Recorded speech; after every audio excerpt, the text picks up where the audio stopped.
तो how did हशीरामा died? ऐसा तो नहीं हो सकता कि हशीरामा बहुत यंग एज में ही मर गया हो, क्योंकि वो एक संजू था और संजू के पास ग्रेट चाक्रा रिजर्व और बहुत ज़्यादा लाइफ फोर्स होती है। और ऐसा भी नहीं है कि हशीरामा को किसी ने मार दिया होगा, क्योंकि हशीरामा को कोई मार भी नहीं सकता था, क्योंकि हशीरामा के पास बचपन से ही उसके पास स्पेशल वुड स्टाइल जुत्सु था वो, जिसको सिर्फ वही यूज़ कर सकता था। और उसके पास बहुत ज़्यादा हीलिंग एबिलिटीज़ भी थी। उसको सिर्फ एक ही बंदा टक्कर दे सकता था, वो था मादरा उचिया, पर हशीरामा ने उसको भी डिफीट कर दिया। तो मेन टॉपिक है कि हशीरामा कैसे मरा। आज इसके बारे में कुछ थ्योरीज बताने वाला हूँ मैं आपको। पहली थ्योरी है कि आपने सब्सक्राइब नहीं करा था, इसलिए हशीरामा मर गया। प्लीज सब्सक्राइब कर दो। पहली थ्योरी है कि हशीरामा ने खुद की ही जान ले ली हो, मतलब सुसाइड कर लिया हो, क्योंकि आपको पता ही है हशीरामा बचपन से पीस लाना चाहता था और उचिया क्लैन और सेंजू की दुश्मनी खत्म करना चाहता था। इसलिए उसने लीफ विलेज को बनाया। पीस एस्टैब्लिश करने के बाद हो सकता है उसको मादरा के मरने के बाद पीस नहीं मिल रहा हो, इसलिए उसने सुसाइड कर लिया हो, जैसे ये ककाशी के पापा ने कर लिया था। हो सकता है कि मादरा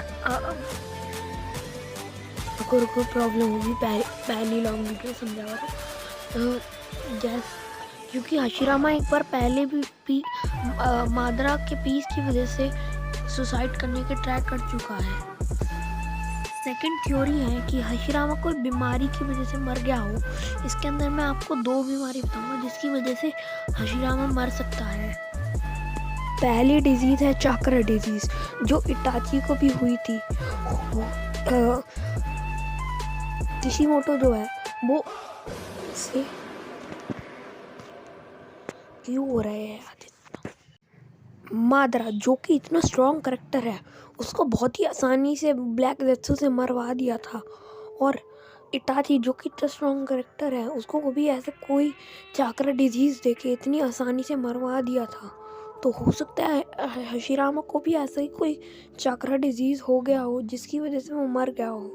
वैसे मुझे तो नहीं लगता हशीरामा के इतनी अच्छी रीजनरेटिव एबिलिटीज़ पे चाक्रा डिजीज़ काम करेगा।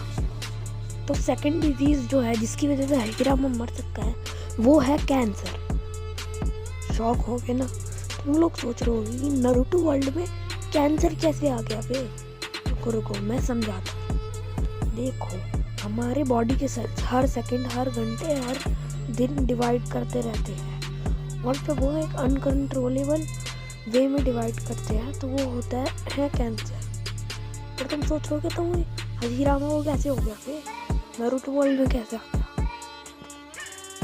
रुको, टेंशन लेने की नौबत मैं बताता हूँ। तो देखो, हशीरामा उसकी रीजनरेटिव एबिलिटी से ही मरा था। तो वो कैसे है मैं बताता हूँ। देखो, जब हो सकता है जब हशीरामा को फाइट के दौरान बहुत ज़्यादा इंजरीज हो गई हो, तो उसकी इंजरी को हील करने के लिए उसकी रीजनरेटिव एबिलिटीज काम करती है, पर वो खुद से नहीं कंट्रोल कर सकता। जैसे सुनाडे और साकुरा कभी भी एक्टिवेट कर देती है रीजनरेटिव एबिलिटीज को और डीएक्टिवेट। उसकी रीजनरेटिव एबिलिटीज खुद ही अपने आप ही वर्क करती है। तो हो सकता है एक दिन उसको कुछ फाइट के दौरान इंजरीज हो गई हो और उसकी सेल्स डिवाइड होते आ रहे हैं और वो रीजनरेट होते आ रहे हैं, और इसकी वजह से वो मर गया हो। जैसे कि मैंने अभी बताया, cancer is uncontrollable dividing of cells. तो मुझको तो लगता है कि हशीरामा इसी रीजन के वजह से मरा हो, क्योंकि ये साइंटिफिकली भी ठीक है और ये थोड़ा सेंस भी बनाता है। पर आपका ओपिनियन आप कमेंट बॉक्स में बता सकते हो।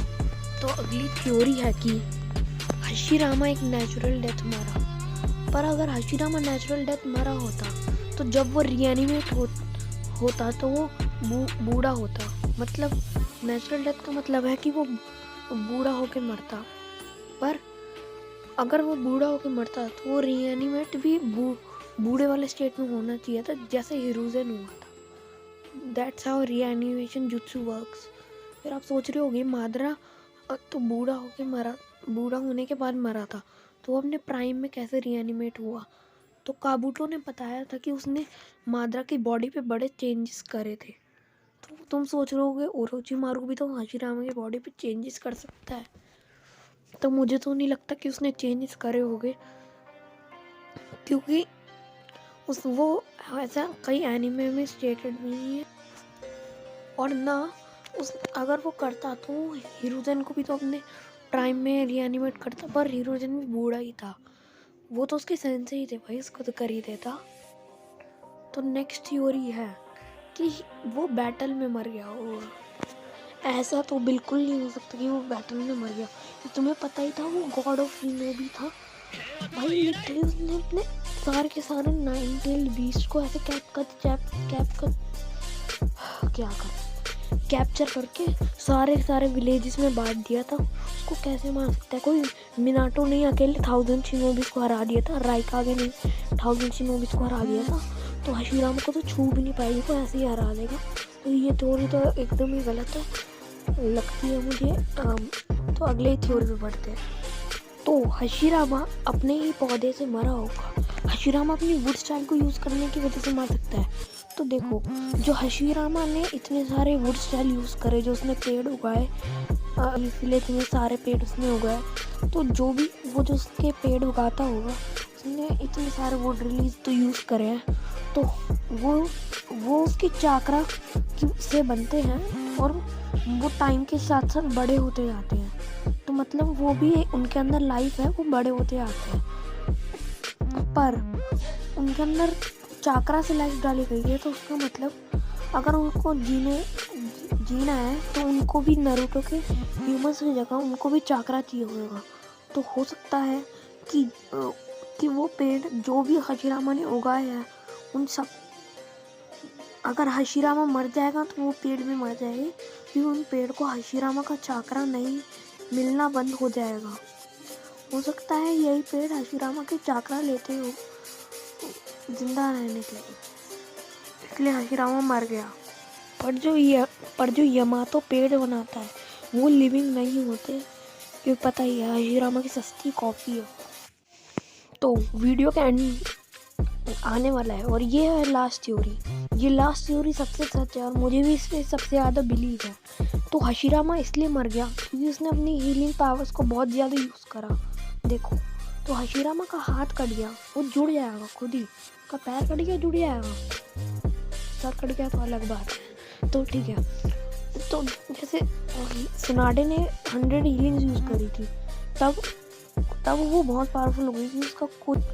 पर हीलिंग एबिलिटी यूज़ करने से हमारी लाइफ स्पैन कम हो जाती है। देखो, पर आप सोच रहे हो फिर सुनाडे की क्यों नहीं हुई, सुनाडे जल्दी क्यों नहीं हुई। सुनाडे अपनी हीलिंग एबिलिटी को कंट्रोल कर सकती थी, वो कभी भी एक्टिवेट और डीएक्टिवेट कर सकती थी, पर हाशिरामा ऐसे नहीं कर सकता था। हाशिरामा को अपनी हीलिंग, जैसे ही उसको कुछ भी चोट लगेगी वो ऑटोमेटिकली हील हो जाएगी। तो आपको पता ही है उसने कितने बचपन से कितने ज़्यादा बैटल्स लड़े हैं, तो उसको बहुत ज़्यादा इंजरी हुई और इतनी हील हुई, तो उसकी लाइफ स्पैन बहुत कम हो गई और इसी वजह से उसकी डेथ हुई। तो यस, यही थी आज की वीडियो हमारी कि हाशिरामा कैसे मरा। मुझे पता है इस वीडियो के अंदर बहुत ज़्यादा मिस्टेक्स होने वाली है, क्योंकि ये मेरी पहली लॉन्ग वीडियो है। तो प्लीज़ सपोर्ट दिखाना एंड लाइक एंड सब्सक्राइब। अगर आपको और ऐसी लॉन्ग वीडियोस चाहिए तो मुझे प्लीज़ बताना कमेंट बॉक्स में।